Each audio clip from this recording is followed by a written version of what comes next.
Josh Mafia, welcome back to another reaction video. Today we are reacting to the GOAT himself, LeBron James. How good was oh my god, how good was Miami Heat LeBron James? They don't say LeBron James, but I'm gonna include it in there. You feel me? That's the GOAT. Bah, the GOAT. You know what I'm saying? It's just mandatory. I gotta make the GOAT noise. You know what I'm saying? But the Nets.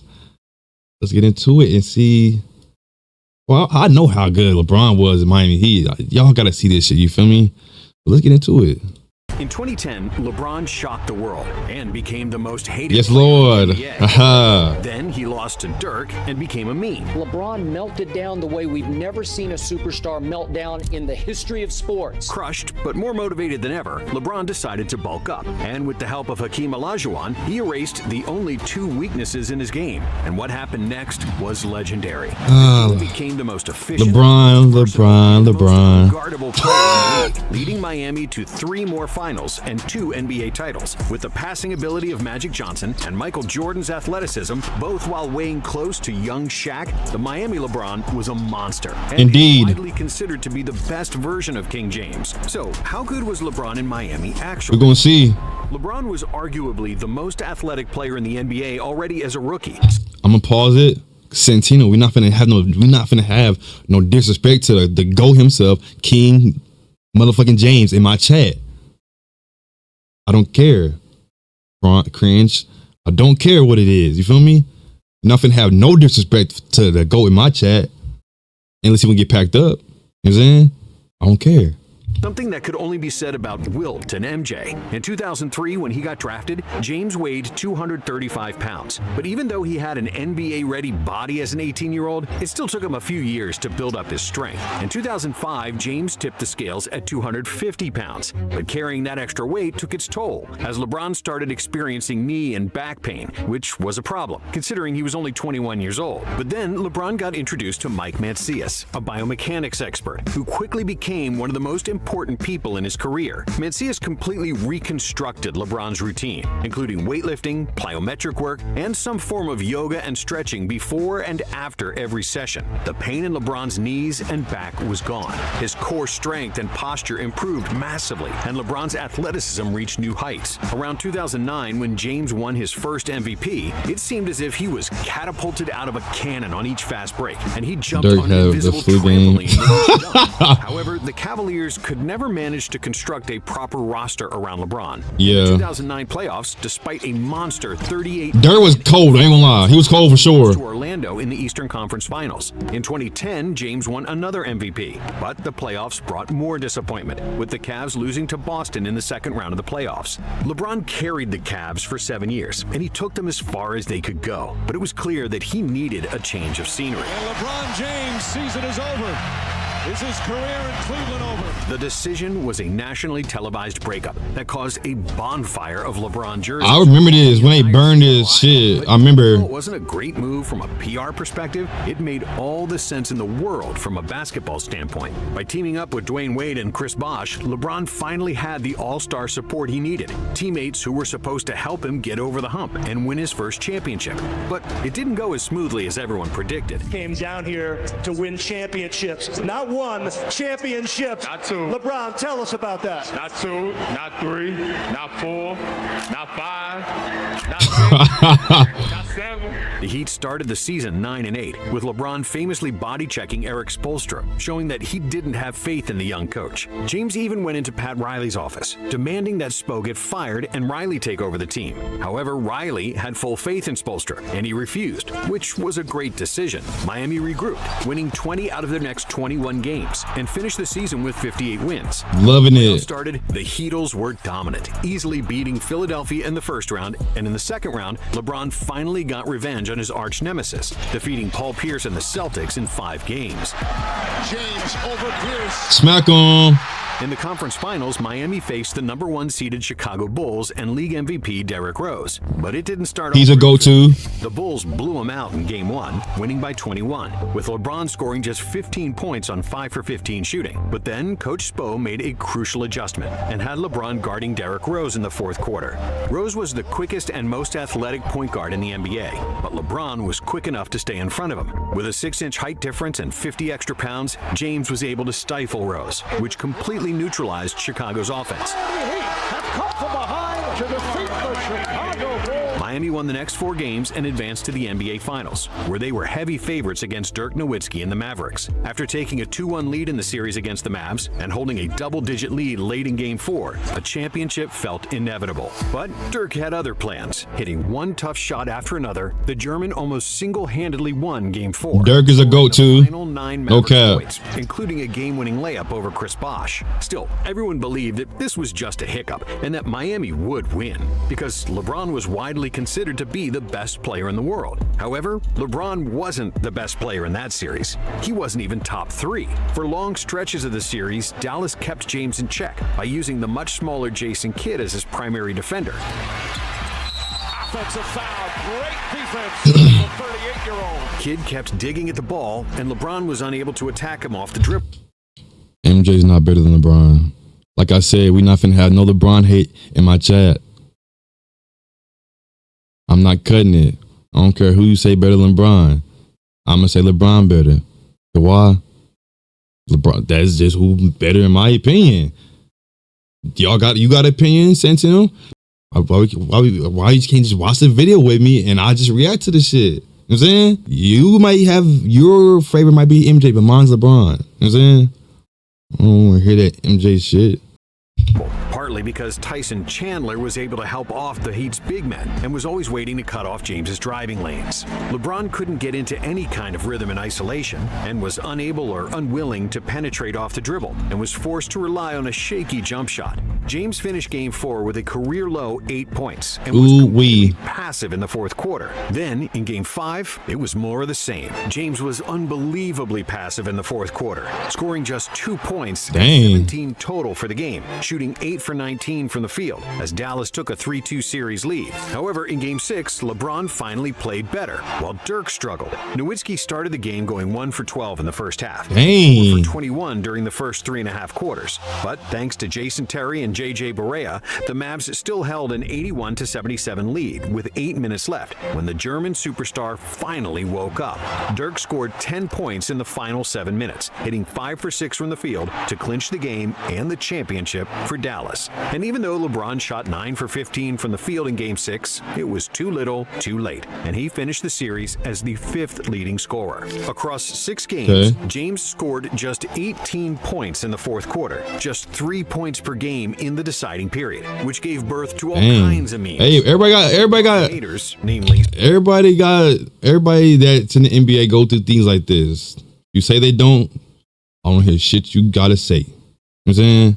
Skip Bayless gloated. Games 4, 5, and 6 against the Dallas Mavericks disappeared, ran from the basketball. LeBron James was not born with a clutch gene. LeBron was humiliated. His legacy. He always saying some shit like that. Comparisons to Michael Jordan to everybody. Evaporated. From the lens of 2025, it's obvious that Dallas had a better and more functional roster, with 4 shooters surrounding an all-NBA defensive center in Tyson Chandler. On the other hand, Miami had very little shooting, no bench, and with 2 big men clogging the paint, they couldn't drive to the basket. The Heat averaged just 92 points in the series, which is 13 points less than the worst NBA offense in the 2025 regular season. Did not know that, for real. There's no denying that LeBron played a bad series and that he needed to improve his game. Probably one of the hardest times of my life. After the finals, I sat in my room for 2 weeks, did absolutely nothing, talked to absolutely nobody. Was that the low point for you in your career? Oh, for sure. 2011. The lowest. Yeah, the lowest. After 2 weeks of depression and not leaving his house, LeBron went to work, more determined than ever. James sought the help of Hakeem Olajuwon, arguably the best post scorer in NBA history. Which is the final missing piece to his game. LeBron was bigger than any small forward and faster than any big man. But until he got exposed in the 2011 finals, he was never comfortable playing in the post with his back to the basket, instead drifting into tough pull-up shots from the perimeter. However, when the 2012 season started, James was a new player. When he returned after the lockout, he was a totally different player. It was as if he had downloaded a program with all of Olajuwon's and Ewing's post-up moves. I don't know if I've ever seen a player improve that much in a specific area in one offseason. Erik Spoelstra. On top of his newly developed post-game, LeBron's finishing at the rim also improved, as he was now much more comfortable driving left and finishing with his left hand, compared to his earlier years where he was almost exclusively driving right. LeBron added more muscle in the offseason and now weighed north of 270 pounds, even though James himself never wanted to confirm his exact He's weight. just bulldozing through that bitch. The only one who improved after the 2011 finals. The Heat's coach, Spoelstra, wasn't satisfied with his performance, so he spent the entire offseason figuring out how to unlock the full potential of his big three. Spoelstra spent the summer watching film, and he sought advice from Chip Kelly, the celebrated football coach at the University of Oregon, and decided to implement Kelly's spread offense with the Miami Heat. Spo is the reason why we were a better team and our team was more assembled properly. That summer, he went to Oregon and hung out with Chip Kelly and learned the spread offense and tried to figure out if he could translate that to basketball. The result was something that the NBA had never seen before. The Heat played without a classic point guard and center, with LeBron and Wade as primary ball handlers. Spo was the first coach to play. I'm watching how good LeBron was on Miami Heat. Defense with small ball lineups. With the addition of Shane Battier, a savvy 3-and-D specialist, Miami was a deeper and more versatile team than the year before. LeBron averaged 27 points, 8 rebounds, and 6 assists per game, shooting a career-high 53% from the field. Pretty good, pretty good. For 3 during the regular season, dominantly winning the MVP award over Kevin Durant. In the playoffs, Miami easily got past Carmelo and the Knicks in the first round, but in the second round against the Pacers, they suffered a huge blow after Chris Bosh got injured in Game 1 of the series. However, that proved to be a blessing in disguise, because it forced Miami to fully embrace the pace and space basketball, which they used only sparingly in the regular season. Even though Indiana jumped to a 2-1 lead after 3 games, thanks to masterful play from LeBron and Wade, who averaged a combined 56 points in the series, Miami was able to win the next 3 games and advance to the ECF. But then, another roadblock, and another potential disaster for LeBron and his legacy. Against the Boston Celtics, who played with 4 future Hall of Famers, Miami struggled, falling behind 3-2 in the series, with Game 6 scheduled in Boston. With Bosh not fully recovered and D-Wade struggling with his shot, Miami had only one hope: LeBron James. LeBron's haters were getting ready for another dose of insults. But what happened next was so spectacular that it shut everyone's mouths. LeBron played like a man possessed, scoring 3 points in the first half, hitting one impossible shot after the other, finishing the half with 12 for 14 shooting. In the second half, as soon as the Celtics made some kind of run, LeBron was there to bail the Heat out. The King finished with 45 points, 15 rebounds, and 5 assists on 73% shooting. And if the game was a blowout and he played the entire fourth quarter, LeBron would have probably had 50 points and 20 rebounds. It was the best performance of his career, and a clear sign that LeBron's game and mentality had fully matured. Well, I just go out and just do what I've been taught, and that's to play at a high level and have fun with it. I won't regret anything. If I know I played hard and I gave it my all, I won't regret anything, no matter the outcome.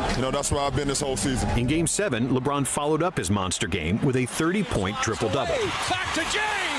That was nice, I ain't gonna lie. The Celtics making another NBA Finals. Against OKC, the series once again started off on the wrong foot, as Kevin Durant convincingly won Game 1 for the Thunder. But for the rest of the series, LeBron and the Heat proved that they were the best team of the season. Bosh playing the center position opened up driving lanes for LeBron and D-Wade, and with shooters surrounding them, their offense was miles ahead of the 2011 team. Miami won the next 4 games, and James was finally a champion and the Finals MVP. I've dreamed about this moment. I was like, oh my God, I don't want to be nowhere else right now. I felt like I was in that arena by myself. And at that point, when I grabbed the trophy, I felt like everything else around me was just empty. In 2013, the Heat doubled down on shooting and small ball, adding Rashard Lewis and Ray Allen. I'm not gonna say nothing to that Saints, oiled machine, and we could see how their newfound chemistry impacted the game. In the third year of welcome back, so welcome back. We saw a complete understanding of players' roles and spots where they operate on the floor. A clunky, hesitant offense offense of 2011 was now a symphony of touch passes, screens, and cuts. The Heat did everything at full speed, and their defense was setting up easy points in transition. Miami topped the league in points per possession and made one of the biggest year-to-year leaps in scoring efficiency of all time. LeBron played the best basketball of his career, dominating on both ends of the court, unlike anybody we've ever seen before. Wilt, Kareem, Hakeem, Robinson, Jordan, and Kobe were the only players in NBA history before LeBron who were among the top 3 players in the NBA on offense and defense simultaneously. Seconds left. James for the tie. Smack 'em. But nobody did it quite like LeBron, who could effectively guard 1 through 5, chase around point guards at the perimeter, and shut down bigs in the post. Also, none of those players were as good of passers as LeBron, and none of them were as efficient as James. For the 2013 season, LeBron shot 56% from the field and over 40% from 3, shooting at a high clip from all areas on the floor. James was one vote shy from being the first unanimous MVP in NBA history, because one reporter from Boston gave his first place to Carmelo Anthony, citing that he knew that LeBron would win the award and that he wanted to honor Anthony's season, which was complete nonsense. LeBron also finished second in voting for Defensive Player of the Year, while the winner, Marc Gasol, wasn't even voted in the first all-defensive team, again proving that voting for awards has serious flaws. And then last year, Marc Gasol came out of nowhere. No disrespect to Marc Gasol, he's a great player. To be honest, I feel like I've been snubbed 2 years in a row. And that's the only that's one selfish thing about it. James averaged 27, 8, and 7. He was the best player in the world by a country mile, and he should have been the unanimous MVP and Defensive Player of the Year, especially because Miami had the best season in franchise history, winning 66 games in the regular season, including a 27-win streak, the second longest streak of all time. In the first 2 rounds of the playoffs, Miami made quick work of the Bucks and the Bulls, losing just 1 game on their way to the conference finals against Indiana. However, the Pacers proved to be a much harder opponent than anyone expected, and the Heat needed LeBron to be superhuman to advance. In Game 1, it seemed like the Pacers had the game in the bag, leading by 1 with just 2.2 seconds on the clock. But then, this happened. Battier gets it in. Here's James on the draw. Despite LeBron's all-around greatness, that shit look easy for him too. Primarily Bosh and Wade, who averaged just 26 points combined. Indiana's defense gave the Heat trouble, and after 6 games, the series was tied. However, in Game 7, Wade finally woke up and had his first 20-point game in the series. And behind LeBron's 32 points and 21 from Wade, Miami easily won and advanced to another finals. There, they played against one of the best teams of all time, with 4 future Hall of Famers in Duncan, Parker, Ginobili, and Kawhi. James was clearly the best player in the series, but due to Kawhi's defense and the Spurs' depth, it seemed like he was overmatched and that San Antonio would prevail. I don't want to hear nothing. You got I don't care about Jordan right now. LeBron's the best. I don't care. We not finna have no slander in my chat about LeBron. We didn't have no slander about I react to Larry Bird and a whole different amount of NBA players. But when I react to LeBron, y'all want to do slander in chat. Oh, Jordan better this, but I don't care who's better. That's who y'all think better. Mine's LeBron. Whoever y'all think better, that's on y'all. You feel me? But I'm just saying. Continue. Had a 3-2 lead and a double-digit lead in the fourth quarter, but LeBron then turned on the God mode, scoring 16 points in the fourth to give Miami a chance for a comeback. However, his heroic performance seemed to be in vain, with the Spurs leading by 5 in the final minute. But then, James made a 3 to cut the lead to 2, and after the Spurs missed a free throw, the Heat still had one more chance to tie the game.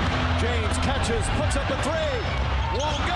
I remember this morning. Ray Allen in the corner. How you doing? Smack 'em. In overtime, the Spurs ran out of steam, and Miami escaped with a victory. But it wasn't over yet. In Game 7, neither team was able to build a big lead, and Miami only had a 2-point advantage in the final minute. But then LeBron grabbed the ball and calmly hit a game-winning shot over Kawhi to secure another championship for Miami.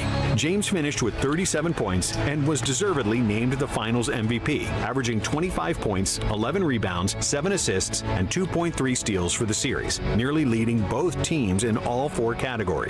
Even though they were on the brink of elimination, James crowned the best season of his career with a championship, playing perfect basketball when it counted the most. But coming into the next season, it was clear that Miami was deteriorating. D-Wade failed to average 20 points per game for the first time since his rookie season, while Bosh averaged 16, also his lowest scoring year since 2004. On the other hand, LeBron continued to dominate, now weighing between 280 and 285 pounds, which is just slightly lighter than Shaq in his rookie season. The extra weight didn't hinder LeBron's agility, but it made him even more dangerous in the post, where he was able to bully pretty much anybody trying to guard him. James shot 56.7% from the field, a new career high, and was widely regarded as the best player in the NBA, even though the MVP award finally went to Kevin Durant, who averaged 32 points per game. That's a three.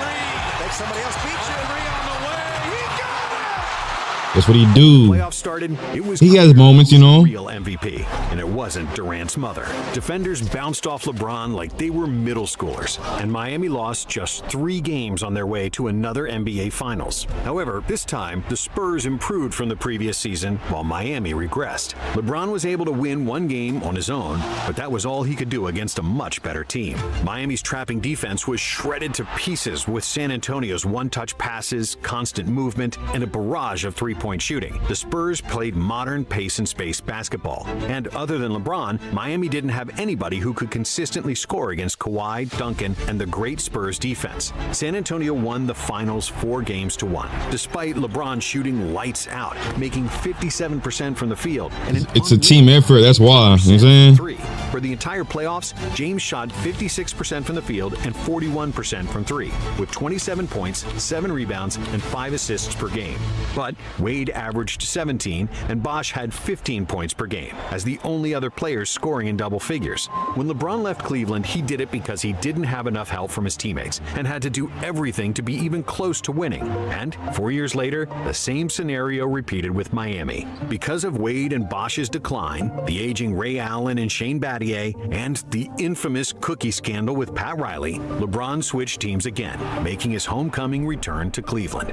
In the next 4 seasons, LeBron made 4 NBA Finals, finally bringing Cleveland a championship in 2016. That second stint in Cleveland marked the offensive prime of LeBron's career, where his basketball supercomputer was able to completely control the entire game, dissect opponents' weaknesses, and navigate his teammates where to stand on both offense and defense. However, it was those last 3 years in Miami where LeBron was in his absolute prime. His mind and body reached a pinnacle of basketball that hadn't been reached by anybody else, before or since, as we have never seen a 280-pound, 6'9" human move that fast. He is moving quick, ain't gonna lie. For a full 48 minutes, manage the entire game, and shoot so efficiently, all at the same time. It was like somebody combined Larry Bird's shooting, Magic's passing, Scottie Pippen's defensive versatility, Karl Malone's size, and Jordan's athleticism in one player. Them comparisons are crazy. Sooner, the Heat era LeBron some good comparisons. Dominant with more spacing, and his numbers would be even greater. Thank you for watching. And if you like this video, we have another one for you right here.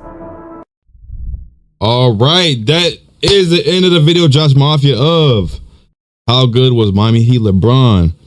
If you have made it to the end of the video, make sure to like that video and subscribe. If you haven't already subscribed, make sure everybody's locked in on my channel. Even the pets need to be locked in. And let me know your thoughts on this video down below, or if you have anything for me to react to down below too. But other than that, I will see y'all on the next video. Don't know what's going to be, but it's gonna be a banger, a movie, a cinema, all things like that. You feel me? But other than that, I love y'all, Josh Mafia. We are family over here. You feel me? It's never too late to join Josh Mafia. But other than that, LeBron's a GOAT. There's many GOATs, but LeBron's one of my GOATs. You feel me? Top. He's up there. For me, he's number 1, but y'all might be. Let me know your GOAT list down below. But other than that, I'll see y'all on the next video. Love y'all, Josh Mafia. Falling, dreaming, talking.